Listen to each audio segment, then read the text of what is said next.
Good morning प्यारे विद्यार्थियों। आज हम बीकॉम पार्ट फर्स्ट में जो अभी तक अपन ने पढ़ा था व्यष्टि अर्थशास्त्र एवं समष्टि अर्थशास्त्र, इन दोनों के बारे में अपन जो जान चुके हैं कि व्यष्टि अर्थशास्त्र एक छोटे रूप के रूप में अध्ययन होता है, जबकि समष्टि में पूरे देश के लोगों की समग्र आय एवं उत्पादन के बारे में बात की जाती है। तो अभी तक अपन ने जो पढ़ा है उसमें से अपन समष्टि एवं व्यष्टि अर्थशास्त्र के जो मुख्य अंतर हैं उसके बारे में जानेंगे कि व्यष्टि अर्थशास्त्र एवं समष्टि अर्थशास्त्र में क्या क्या अंतर है। तो इसमें सबसे पहले तो है कि व्यष्टि अर्थशास्त्र के अंतर्गत जो व्यक्तिगत इकाइयाँ हैं, जो व्यक्तिगत फर्में हैं अथवा परिवार है, यानी कि व्यक्तिगत इकाइयों का इसमें अध्ययन किया जाता है, जिसमें बारीकी से छोटे रूप या छोटे बाजार के रूप में इसका अध्ययन करके जो एक प्रोडक्शन करता है उसकी जानकारी लेता है। जबकि जो समष्टि अर्थशास्त्र है उसमें संपूर्ण रोजगार, कुल फर्में, पूरे देश की आय, इन सब के बारे में विस्तार से अध्ययन किया जाता है कि एक देश में कुल कितनी जो इकाइयाँ हैं जो उत्पादित होती है, या एक देश में कुल कितनी फर्में काम कर रही है और उससे मिलने वाली जो आय है, जो उस राष्ट्रीय आय मानी जाती जिसे,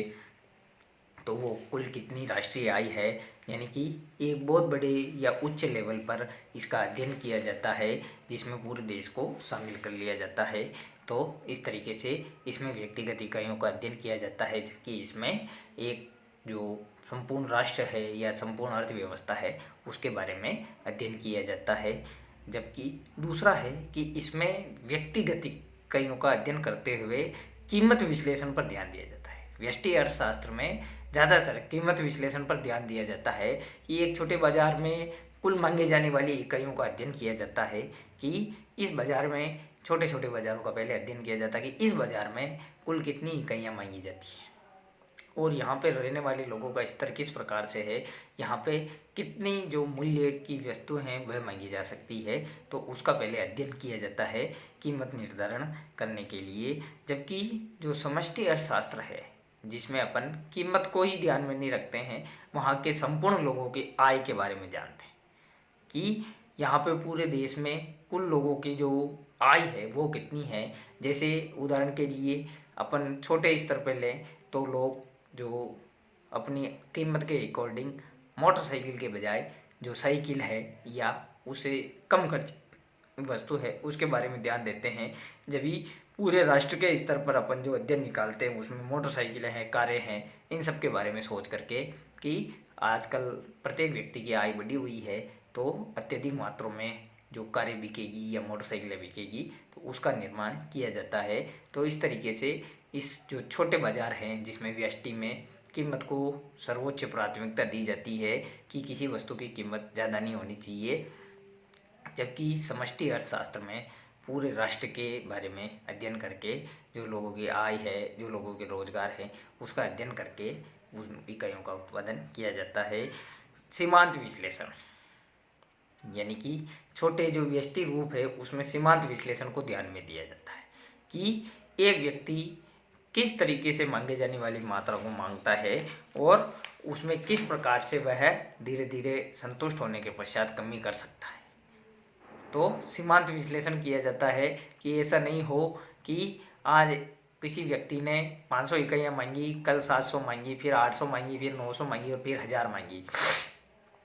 तो अपन उसके नेक्स्ट डे ये मान करके नहीं चलेंगे कि इतनी इकाइयाँ वापस अपने को ये मांग सकते हैं। तो इस तरीके से उसमें विश्लेषण करके अपन कि भाई अब वापस 900 पे हो सकती है तो 900 इकाइयों का ही निर्माण करना चाहिए। फिर भी अगर मांगा जाता है ज़्यादा मात्रा में तो फिर उसके बाद में सोचा जाता है, लेकिन एक निश्चित स्तर पर जैसे कोई किसी बस ऋतु या मौसम के अकॉर्डिंग अपन कोई वस्तु बेचते हैं तो एक जो मैक्सिमम उसमें टाइम होता है उस समय तक वह ज़्यादा से ज़्यादा मात्रा में बिकेगी। फिर जैसे जैसे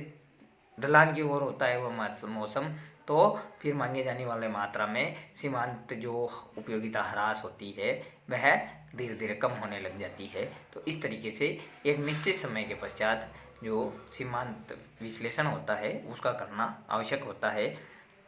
जबकि समष्टि अर्थशास्त्र में ऐसा कुछ नहीं होता है, उसमें तो केवल अपन व्यापक रूप से उसका अध्ययन करते हैं कि मांगी जाने वाली वस्तुएं निश्चित रूप से मांगी जाएगी और उसको अधिक से अधिक सीमांत न होकर के उसको बृहद स्तर पे या बढ़ते हुए क्रम में माना जाता है कि आज 1000 इकाइयों को मांगा गया है तो हो सकता है कल 5000 इकाइयों को भी मांगा जा सकता है। इसलिए व्यक्ति दिन ब दिन प्रोडक्शन बढ़ाता है। तो इस तरीके से इसमें जो मांगी जाने वाली मात्रा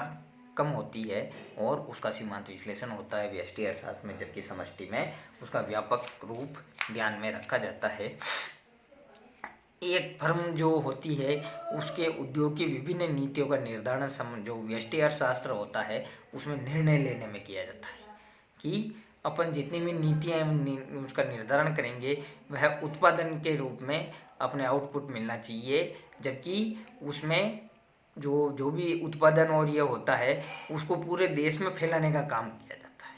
यानी कि समस्याओं का समाधान करने का कि ये माल नहीं बिक रहा है तो क्यों नहीं बिक रहा है, इस तरफ नहीं बिक रहा है तो इस तरफ बिकेगा। तो व्यष्टि में उनमें जो नीतियां हैं उसमें समाधान या निर्णय करने का काम किया जाता है और फिर उसमें उत्पादन के बारे में सोचा जाता है, जबकि इसमें केवल समस्याओं पर ध्यान देते हुए उत्पादन को दिन ब दिन बढ़ाया जाता है। तो इस तरीके से और एक अंतर और प्रमुख रूप से इसमें दिखाया गया है कि जो व्यष्टि अर्थशास्त्र होता है उसमें लोगों की जो छोटी छोटी जो बचत होती है या जो उनके पास पैसों का स्तर है होता है उसके बारे में ही जानकारी ली जाती है, जबकि जो समष्टि अर्थशास्त्र होता है जो व्यष्टि से विपरीत है तो उसमें कुल विनियोग, पूरे राष्ट्र की कुल बचत, आय का स्तर, कीमत स्तर और रोजगार, इन सब के बारे में जानकारी रखी जाती है कि पूरे भारतवर्ष में कितने लोगों को रोजगार मिला हुआ है और कितने लोग उसमें से इतनी इनकम वाले हैं, ये है। इन सब का अध्ययन एक स्तर तक किया जाता है और उसके बाद में प्रोडक्शन को बढ़ाने का कार्य कर दिया जाता है। तो ये एक प्रकार से दोनों के बीच में प्रमुख अंतर थे। व्यष्टि अर्थशास्त्र जैसे नाम से ही जाना जाता है इसका स्वरूप बिल्कुल छोटा होता है, जबकि समष्टि में व्यापक स्वरूप होने के कारण से उत्पादन हो, चाहे आय हो, चाहे रोजगार का स्तर हो, इसमें हर चीज़ से बढ़ा हुआ मिलता है और उसके बाजार सीमित नहीं होते हैं, जबकि यह काफ़ी विस्तृत मात्रा में फैले हुए होते हैं। तो इस प्रकार से आज हमने व्यष्टि अर्थशास्त्र और समष्टि अर्थशास्त्र के बीच में जो प्रमुख अंतर होते हैं जो लोगों की आय एवं रोजगार को दर्शाते हैं, इसके अलावा भी इनमें बहुत सारे अंतर होते हैं, लेकिन आज अपन इतना ही पढ़ेंगे। इसके बाद नेक्स्ट टॉपिक में अपन पढ़ेंगे। Thank you.